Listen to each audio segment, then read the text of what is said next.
সপ্তাহের ব্যবধানে বাজারে আবারও বেড়েছে কাঁচা মরিচের দাম, বেড়েছে চাল, ডিম, মুরগি সহ বেশ কয়েকটি পণ্যের দাম। তবে সবজির দামে কিছুটা স্বস্তি।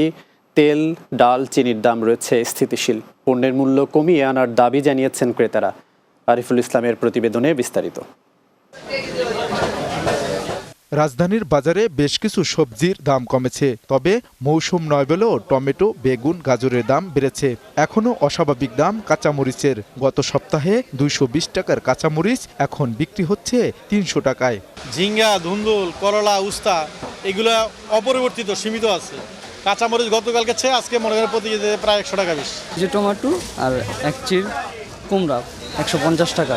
উচ্চ মূল্য যদি নিয়ন্ত্রণ না হয় তাহলে আসলে আমাদের দুর্গতির কোনো শেষ নেই। তবে বন্যার প্রভাবে বিভিন্ন অঞ্চলে মুরগির খামার ভেসে যাওয়ার প্রভাব বাজারে পড়েছে বলছেন বিক্রেতারা, যার জন্য কেজিতে 10 থেকে 20 টাকা দাম বেড়েছে ব্রয়লার মুরগির। এর সাথে বাড়ছে ডিমের দামও। বর্তমান যে বাজারে এই অবস্থায় মুরগি একটু বেশি, আর আজকে যেহেতু শুক্রবার কেউ কম্প্রোমাইজ করতে চাইতেছে না। মধ্যবিত্ত পরিবারদের জন্য চিন্তা করে জিনিসপত্রের দামটাই করে।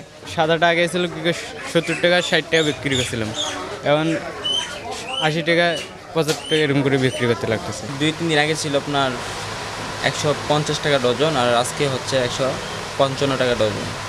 মাছের বাজার যথেষ্ট স্থিতিশীল, তবে ভরা মৌসুমেও কমেনি ইলিশের দাম। বন্যার কারণে অন্যান্য মাছের দামও বেশি। এদিকে চালের দাম কেজিতে 2 থেকে 5 টাকা বেড়েছে, তবে পেঁয়াজ, আলু, তেল, চিনি এবং গরুর মাংস আগের দামই বিক্রি হচ্ছে। পানি বেশি হয়ে জানে, চালটা নামতে পারে না, এটা মাছটা একটু বেশি। যে মাছ কালকে আনছি 300 টাকা, আজকে এটি আলো লাগে 350-320।